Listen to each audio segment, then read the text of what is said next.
Kepala Badan Nasional Penanggulangan Bencana Doni Monardo bersama Menteri PUPR Basuki Hadi Mulyono dan Menko PMK Muhadjir Effendi Senin pagi melakukan peninjauan udara lokasi banjir yang diakibatkan jebolnya tanggul Citarum, Jawa Barat. Mereka berangkat dari Bandara Halim Perdana Kusuma, Jakarta dengan menggunakan helikopter. Dari hasil pantauan ini, Kementerian PUPR akan berkoordinasi dengan Balai Besar Citarum untuk mengatasi luapan akibat jebol tanggul Citarum ini. Sementara Kepala BNPB akan memprioritaskan bantuan logistik cepat saji kepada warga yang terdampak banjir dan evakuasi warga yang memiliki gangguan kesehatan. Jadi mohon masyarakat yang kiranya memerlukan bantuan evakuasi untuk segera mencari helipad yang relatif lebih aman agar bisa kita evakuasi dari lokasi bencana. Kemudian juga masyarakat yang lansia, ibu hamil, ini juga mungkin perlu mendapatkan prioritas untuk dilakukan langkah-langkah penanganan lebih baik lagi. Seperti diketahui, jebolnya tanggul Citarum ini terjadi pada Minggu dini hari. Akibatnya banjir merendam sejumlah desa di Kabupaten Bekasi dan Karawang, Jawa Barat.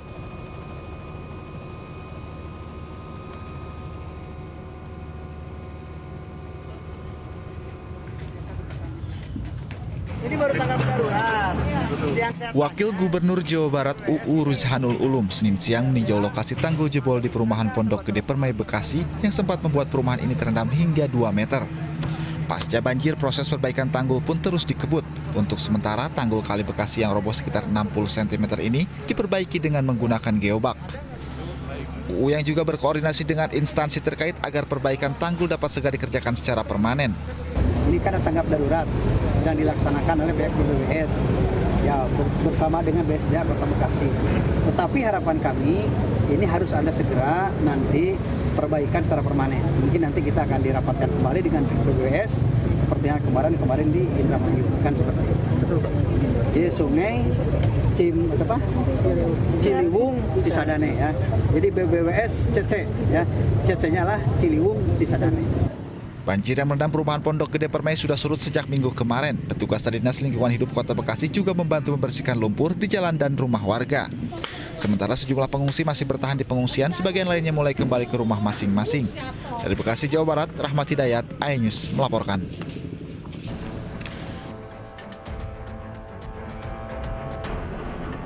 Perjalanan kereta api di stasiun Pasar Senen kembali dibatalkan. Cuaca ekstrim di sejumlah wilayah mengakibatkan beberapa titik rute kereta api daerah operasi 1 Jakarta tergenang banjir, terutama petak jalan Kedung Gede hingga Lemah Abang. Total 7 perjalanan di stasiun Pasar Senen dibatalkan dengan rute Purwosari, Purwokerto, Magelang, Malang, Tegal, dan Surabaya. Pihak PT KAI memberikan kebijakan pengembalian dana tiket 100% bagi calon penumpang. Pembatalan perjalanan dapat dilakukan dengan mendatangi langsung lokal stasiun Pasar Senen dengan membawa KTP serta tiket yang sudah dibeli dalam waktu 30 hari ke depan.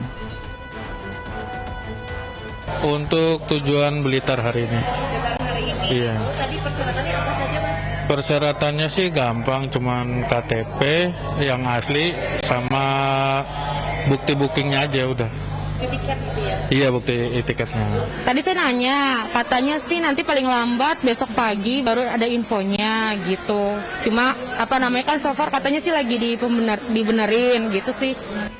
Selain stasiun Pasar Senen, pengembalian dana tiket dapat dilakukan di stasiun lain, yakni stasiun Bekasi, Bogor, Karawang, Gambir, dan Jakarta Kota.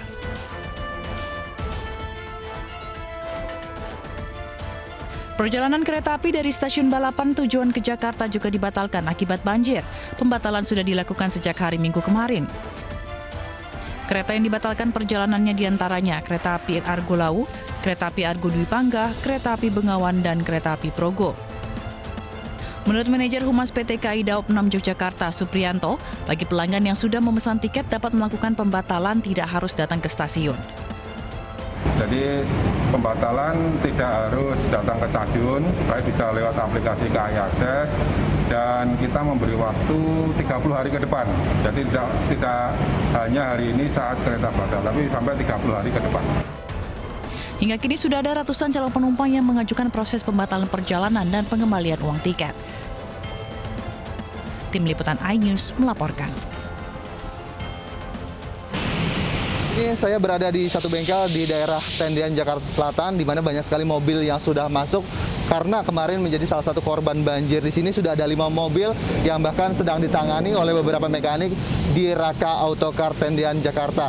Lalu di sini juga kami bisa melihat ada 1 unit mobil yang saat ini sedang ditangani, di mana kita bisa lihat dari part-partnya sudah dicopot, dari bagian kelistrikan, kemudian pengapian, dan ini adalah bagian ECU yang mana menjadi salah satu inti dari mobil. Tentu kita akan menanyakan nih pada mekaniknya sebenarnya apa yang membuat riskan dan begitu mahal penanganan mobil ketika sudah menjadi korban banjir. Mengapa biayanya begitu mahal Pak untuk menangani mobil yang bekas banjir? Karena semuanya sekarang udah makin modern, makin elektrik semua, ya mau nggak mau komponennya harus ganti. Kalau kayak dulu kan masih manual. Kalau sekarang tombol AC udah elektrik.